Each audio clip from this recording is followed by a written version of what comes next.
आधार कौन सा है? जाति के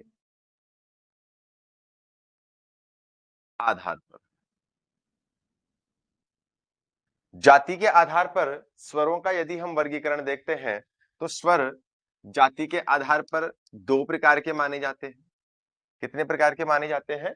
2 प्रकार के। और ये 2 प्रकार के स्वर कौन-कौन से होते हैं? एक तो होता है सजातीय, एक तो कौन से होते हैं? सजातीय, और एक होते हैं विजातीय। जाति के आधार पर स्वरों की यदि हम बात करें, तो स्वर 2 प्रकार के होते हैं। एक तो होते हैं सजातीय और एक होते हैं विजातीय। देखिए, हिंदी में आप शब्दों को तोड़ के पढ़ेंगे, शब्दों को अलग-अलग करके पढ़ेंगे, तो आपको जल्दी समझ में आएगा और आपको परिभाषाएँ याद करने की या परिभाषाएँ रटने की ज़रूरत नहीं पड़ेगी। तो हम इस शब्द को समझने की कोशिश करें।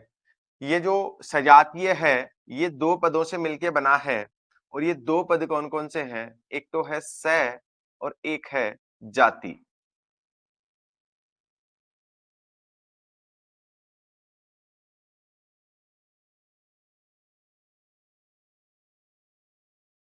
और ये जो विजातीय शब्द है, ये भी 2 पदों से मिलके बना है। एक तो है वि और एक है जाति या फिर जातीय।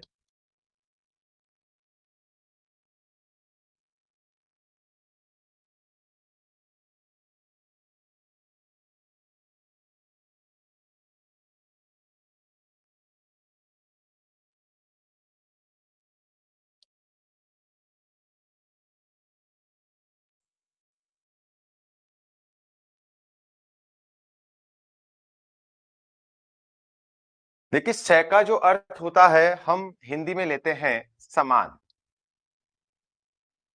सै उपसर्ग का या फिर ये जो सै पद है, इसका अर्थ हम समान के संदर्भ में लेते हैं और वी का अर्थ हम अलग के संदर्भ में लेते हैं। सै का अर्थ किसके संदर्भ में लेते हैं? समान के संदर्भ में। और वी का अर्थ किसके संदर्भ में लेते हैं? अलग के संदर्भ में। तो देखिए, आपको इसके नाम से स्पष्ट हो रहा है कि जो स्वर समान जाति के होंगे या समान स्वरों के योग से जिनका निर्माण होता है, वे तो क्या कहलाते हैं? सजातीय स्वर। और वे स्वर जिनका निर्माण 2 भिन्न-भिन्न, या हम ये भी कह सकते हैं कि भिन्न